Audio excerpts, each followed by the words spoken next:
Hi everyone, good morning, good afternoon, good evening. మీరు ఏ సమయంలో ఇక్కడ ఉన్నట్లు. ఈరోజు మన టాపిక్ వియోజనం, తీసివేత. అసలు వియోజనం అంటే ఏంటి? ఏదైనా ఒక సంఖ్య నుండి ఏదైనా ఒక వస్తువు నుండి ఏదైనా ఒక సంఖ్యను లేదా ఏదైనా ఒక వస్తువును తీసివేయడం, లేదా ఎంత మిగిలిందో తెలుసుకోవడం. ఉదాహరణకి, నీ దగ్గర 6 చాక్లెట్లు ఉన్నాయి, నాకు అందులో 3 ఇచ్చేసావు. నీ దగ్గర ఇంకా ఎన్ని ఉంటాయి? 3 ఉంటాయి. ఈ ప్రక్రియ నీకు ఎలా తెలిసింది? తీసివేయడం ద్వారా తెలిసింది. అలానే నీ దగ్గర 10 బిస్కెట్లు ఉన్నాయి, అందులో నాకు ఎన్ని ఇచ్చేసావు? నువ్వు 4 ఇచ్చేసినట్లయితే ఇంకా నీ దగ్గర ఎన్ని ఉంటాయి? 6 బిస్కెట్లు అనేవి ఉంటాయి. Another example, 7 - 3 = 4. అంటే మనం 7 నుంచి 3 తీసినట్లయితే కనుక మనకి 4 వస్తుంది. సో ఇవన్నీ కూడా మనం తీసివేత ప్రక్రియ ద్వారానే చేయగలుగుతాం అన్నమాట. ఇప్పుడు మనం సంఖ్యారేఖను ఉపయోగించి తీసివేతను ఏ విధంగా చేయాలనేది చూద్దాం. సో వియోజనానికి ఎప్పుడు కూడా ఎడమ వైపు కదలడం అన్నమాట. Suppose 0, 1, 2, 3, 4, 5 and so on, -1, -2, -3, -4 and so on. ఈ నంబర్ లైన్ మీద తీసివేత చేయదలుచుకుంటే కనుక వియోజనానికి మొదటి సంఖ్యకు ఎడమ వైపు అనేది మనం జరగాలి. ఉదాహరణ 5 - 2 = ఎంత? ఇప్పుడు చూద్దాం. మనం 5 - 2 అంటే మనం నంబర్ లైన్ మీద 5 దగ్గర నుంచి స్టార్ట్ అయ్యి 5 - 2 కాబట్టి ఎడమ వైపు 2 స్టెప్స్ జరగాలి. లెఫ్ట్ సైడ్ 2 స్టెప్స్ జరిగితే మనకి ఎక్కడ రీచ్ అవుతాము? 3 అనే పాయింట్ దగ్గర రీచ్ అవుతాం. సో మన ఆన్సర్ ఏమవుతుంది? 5 - 2 = 3 అవుతుంది అనమాట. అలానే 6 - 3 = ఎంత? 6 - 3 అంటే మనం ఎక్కడి నుంచి స్టార్ట్ అవ్వాలి? 6 దగ్గర నుంచి స్టార్ట్ అవ్వాలి. 6 దగ్గర నుంచి ఎన్ని స్టెప్స్ లెఫ్ట్ జరగాలి అంటే 3 steps. 1 step, 2 step, 3 step. So 6 మనం ఎక్కడ మళ్ళీ రీచ్ అయ్యాం? 3 దగ్గర రీచ్ అయ్యాం. అంటే 6 - 3 = కూడా 3 వచ్చింది మనకి. అనదర్ ఎగ్జాంపుల్, -4 - 3 = ఎంత? So 0, 1, 2, 3, 4, -1, -2, -3, -4, -5, -6, -7, so on, -8, so on. 4 - 3 = అంటే మన స్టార్టింగ్ పాయింట్ ఏంటి? ఇక్కడ -4 అనే స్టార్టింగ్ పాయింట్. ఇక్కడ -4 నుంచి -3 తీయాలి కాబట్టి మనం -4 నుంచి లెఫ్ట్ కి 3 స్టెప్స్ వెళ్ళాలి. అంటే 1, 2, 3. సో మనం ఎక్కడ రీచ్ అయ్యాము? -7 అనే వాల్యూ దగ్గర రీచ్ అయ్యాం. సో -4 - 3 = ఆన్సర్ ఏంటంటే -7. సో ఇలా సంఖ్యారేఖపై ఏ సంఖ్యకైనా సరే, ఎన్నైనా సరే మనం తీసివేత అనేది చేయగలుగుతాం అనమాట. సో ఈ నంబర్ లైన్ అనేది కూడా, ఈ నంబర్ లైన్ ద్వారా తీసివేత అనే ప్రక్రియ కూడా మీకు బాగా అర్థమైందని నేను భావిస్తున్నాను. అసలు ఈ వియోజనాన్ని ఎందుకు నేర్చుకోవాలి? సో ఎందుకు నేర్చుకోవాలనేది ఒకసారి చూసినట్లయితే కనుక మన దైనందిన జీవితంలో ఈ తీసివేతలు అనే ప్రక్రియను మనం చాలా చోట్ల ఉపయోగిస్తాం. అందులో కొన్ని ఇక్కడ చూద్దాము. మనం ఏదైనా ఖర్చు చేసిన తర్వాత అందులో మనకి ఎంత డబ్బు మిగిలిందని తెలుసుకోవాలంటే కనుక మనకి తీసివేత అనేది చాలా ఉపయోగపడుతుంది. సపోజ్ నా దగ్గర 70 రూపీస్ ఉన్నాయి, నేను అందులో 30 రూపీస్ ఖర్చు పెట్టేసినట్లయితే ఇంకా నా దగ్గర ఎంత ఉంటాయి? 40 రూపీస్ ఉంటాయి. సో ఈ విషయం నాకు ఎలా తెలిసింది? తీసివేత అనే ప్రక్రియ వల్లనే నాకు తెలిసింది. అలానే సమయ భేదాలు చెప్పడానికి కూడా మనకి ఈ తీసివేత అనే ప్రక్రియ ఉపయోగపడుతుంది. ఉదాహరణకి మనం ఏదైనా పాఠశాలలో కానీ, ఏదైనా రన్నింగ్ కాంపిటీషన్ లో కానీ నువ్వు నీ ఫ్రెండ్ పాల్గొన్నప్పుడు ఏదైనా ఒక 50 మీటర్ల పరుగు పందంలో పరిగెట్టడానికి మీ స్నేహితుడికి 10 నిమిషాలు, నీ ఫ్రెండ్ కి 10 నిమిషాలు టైం పట్టింది. నీకు వచ్చేసరికి 15 నిమిషాలు టైం పట్టింది. సో ఇద్దరికి డిఫరెన్స్ ఎంత అని మనం తెలుసుకోవాలంటే 5 minutes డిఫరెన్స్ వచ్చింది. సో ఇది మనకు ఎలా తెలిసింది? తీసివేత అనే ప్రక్రియ ద్వారానే మనకు తెలిసింది. అలానే ఎన్ని వస్తువులు మిగిలాయో కూడా తెలుసుకోవడానికి ఉదాహరణ, మార్నింగ్ నీ టిఫిన్ ప్లేట్ లో 4 ఇడ్లీలు ఉన్నాయి, అందులో 3 ఇడ్లీలు నువ్వు తినేసావు. సో ఇంకా ఎన్ని ఉంటాయి? ఒక ఇడ్లీ మిగులుతుంది, అవునా కదా?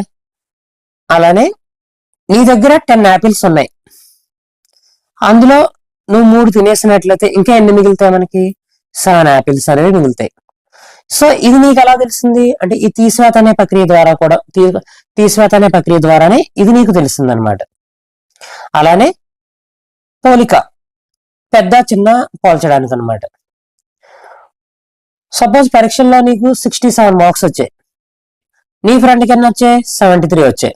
సో మీ ఇద్దరికి డిఫరెన్స్ ఎంత అంటే 73 - 67 = 6. సో ఇలాంటి ప్రక్రియలన్నీ కూడా మనకి తీసివేత అనే దాని ద్వారా మనం చేయగలుగుతాం. కాబట్టి మనం తీసివేత అనేది మనం నేర్చుకోవడం చాలా చాలా ఇంపార్టెంట్ అనమాట. ఎందుకంటే మనం నిత్య జీవితంలో ఇది ప్రతి చోట మనకు ఉపయోగపడుతూనే ఉంటుంది. అండ్ నెక్స్ట్, వియోజన నియమాలు, రూల్స్ ఆఫ్ సబ్ట్రాక్షన్. ఇందులో ఫస్ట్ వచ్చేసి పాజిటివ్ మైనస్ పాజిటివ్ అంటే ధన సంఖ్య మైనస్ ధన సంఖ్య చేసినట్లయితే మనకి ఏమొస్తుందో చూద్దాం. ఈ ప్రక్రియను కూడా మనం సాధారణంగానే తీసేయాలి.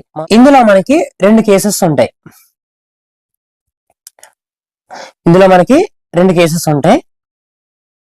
అందులో ఫస్ట్ వన్ వచ్చేసి ధన సంఖ్య మైనస్ ధన సంఖ్య = ధన సంఖ్య వస్తుంది. ఎప్పుడు? మొదటి నెంబరు రెండవ నెంబర్ కంటే పెద్దగా ఉన్నప్పుడు. The first number greater than second number. ఉదాహరణకి 8 - 5 = 3.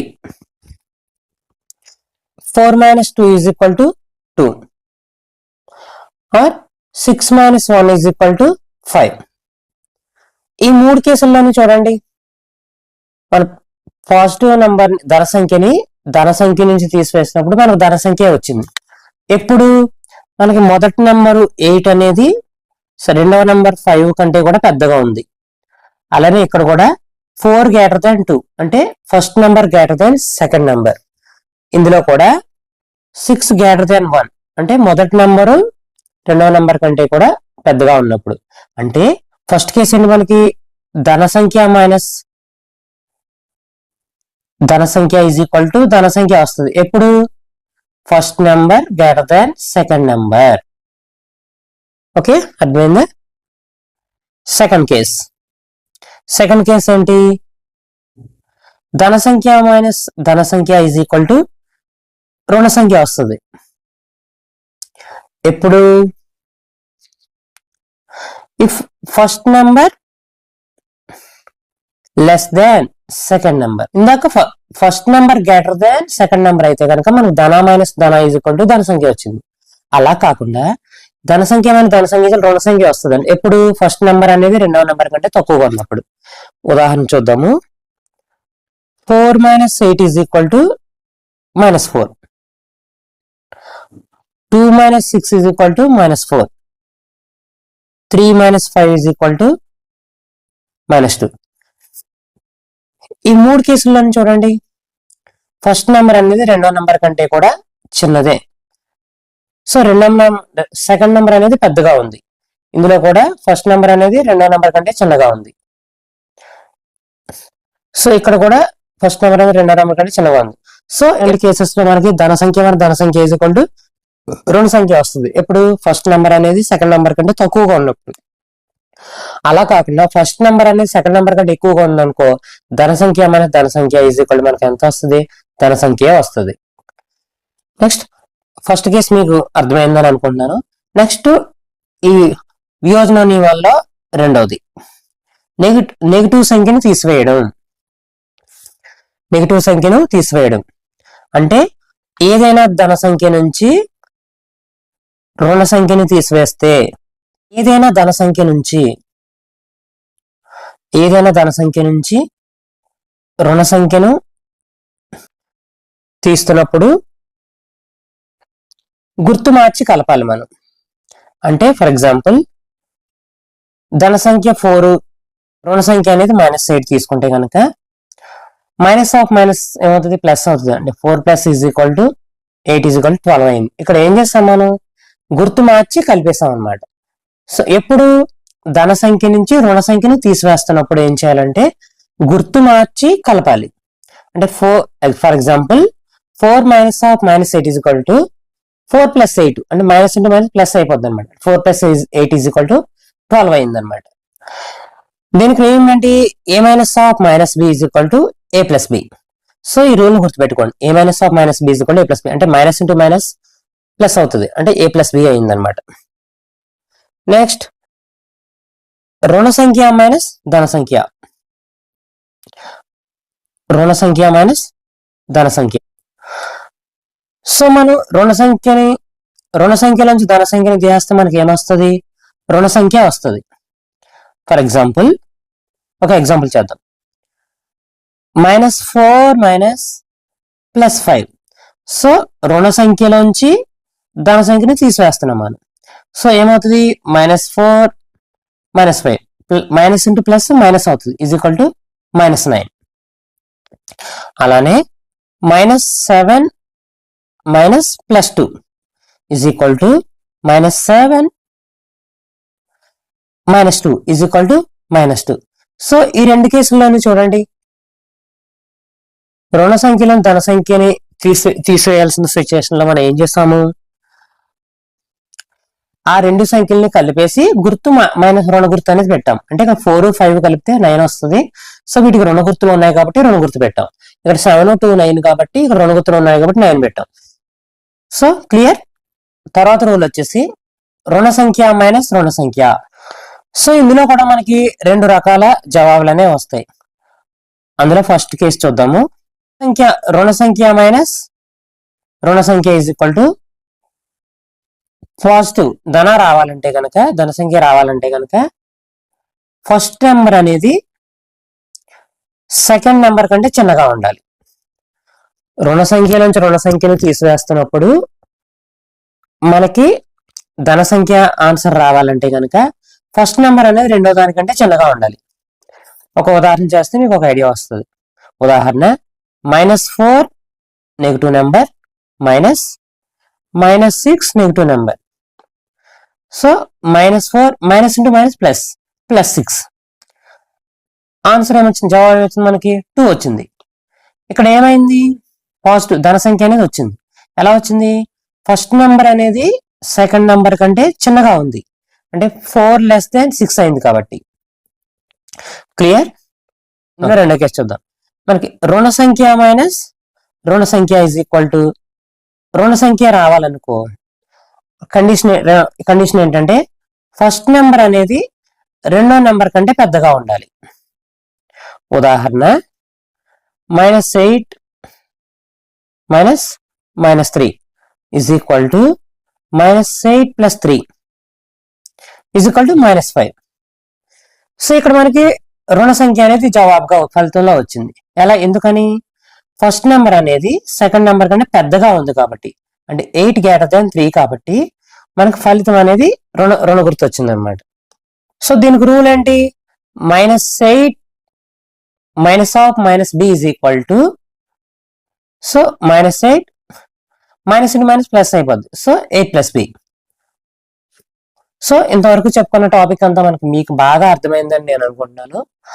మీకు ఏ కొంచెమైనా ఎక్కడైనా డౌట్ ఉన్నట్లయితే కనుక ఒకసారి మళ్ళా ఆ వీడియోని ఫస్ట్ నుండి చూసినట్లయితే కనుక మీకు సంపూర్ణ అవగాహన అనేది రావడం జరుగుతుంది అనమాట. మీకు నచ్చితే కనుక మీ ఫ్రెండ్స్ కూడా ఇది షేర్ చేసి మా ఛానల్ని సబ్స్క్రైబ్ కూడా చేసుకోవాల్సిందిగా మీ అందరినీ రిక్వెస్ట్ చేస్తున్నా. అలానే ఈ క్రిందన మీకు క్విజ్ అనేది కూడా ఇవ్వడం జరుగుతుంది. ఎందుకనగా మనకు మీరు క్విజ్ సరిగా చేసినట్లయితే కనుక మీకు ఈ టాపిక్ ఎంత అవగాహన వచ్చింది అనేది కూడా మీకే సెల్ఫ్గా మీకు తెలుస్తుంది అనమాట. సో అందరూ కూడా తప్పనిసరిగా ప్రయత్నించండి. Thank you all.